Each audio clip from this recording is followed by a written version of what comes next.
What is the greatest NBA moment? Celtics 8 straight titles, the Bulls 72-win season. How about the greatest play in the NBA or game? Jordan's shot against the Cavs or even the Jazz?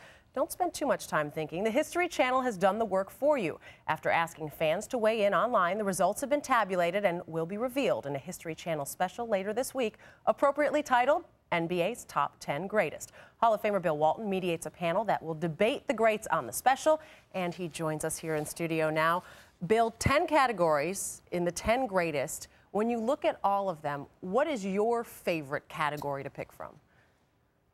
My favorite finals moments, which is what it's all about, winning the championships, were when the Celtics in Russell's last game in 1969 and the balloon game out at the Forum when the Lakers had Wilt, Jerry, and Elgin. They were convinced they were going to win. And Bill Russell, somebody went and found the program announcement that they had said and handed out to all the fans in the Forum that night, saying, this is how we're going to celebrate the championship. Right. And so the Celtic players, who were all at the very end of their careers, they were the fourth-seeded team.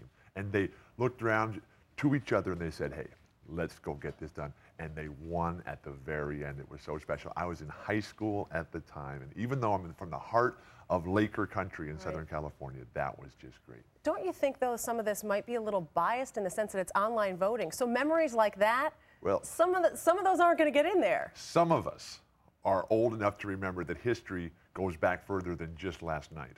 But it was really remarkable to be on the panel discussion because we had 3 Hall of Famers. We had Walt Frazier, Dave Cowens, George Gervin. We had Rick Bucher, who's the senior editor for ESPN, the magazine, and he's seen a lot of good basketball. Right. And to go all around and all the history. But the remarkable thing was to be able to cut this down to just 10 categories and then so many special moments, because the greatest shot, I mean, what could be better than Derek Fisher's shot against San Antonio just a year ago? Yeah. Or how about Gar Hurd's shot in the triple overtime game of the 1976 finals? One of the other categories, great players along those lines. How does LeBron James compare to the great players out there? LeBron James is there right now, and what he's doing is just so spectacular. But it's also sad and frustrating because LeBron has everything going for him. The talent, he reminds me so much of Michael Jordan in the early days of his career, playing out there by himself.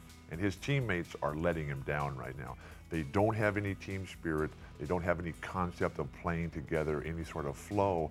And you see this guy who's just 20 years old doing things that have really never been done before, and everybody else out there sort of scratching their head saying, what do we do? And they need a completely new team around him. Is there any one person you can point to that's to blame for the Cavs' collapse, or is it the idea that the team just wasn't there around him?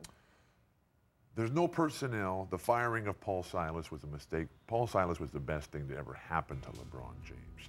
And management upheaval, that is a big problem. You need stability, you need direction, you need firm leadership at the top. You need somebody to tell LeBron no in the rare times that he does make a mistake.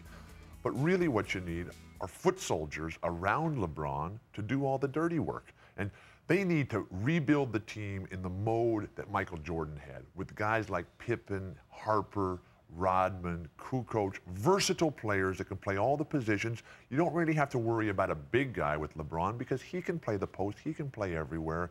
And my big concern with LeBron is the same concern that I have for Kevin Garnett, is that here are 2 guys, fabulous players, incredible people, members of teams that will be historically important in NBA annals, and they have nobody around them. Will they be happy enough to stay where they are right now? Because stability is critical for the NBA's overall success. And the Timberwolves last night knocked out of the playoff picture, so both of the Western Conference teams from last year's Western Conference Finals eliminated already.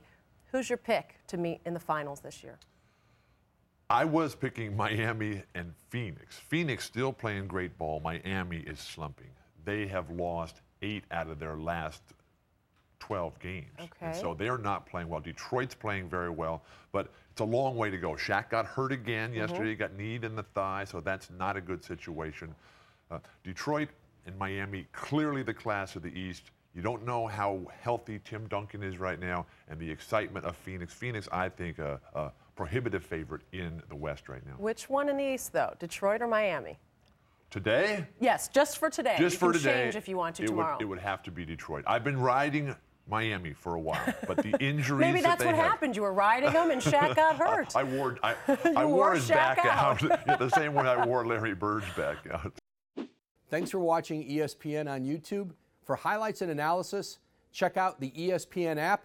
And for live streaming and premium content, check out ESPN+.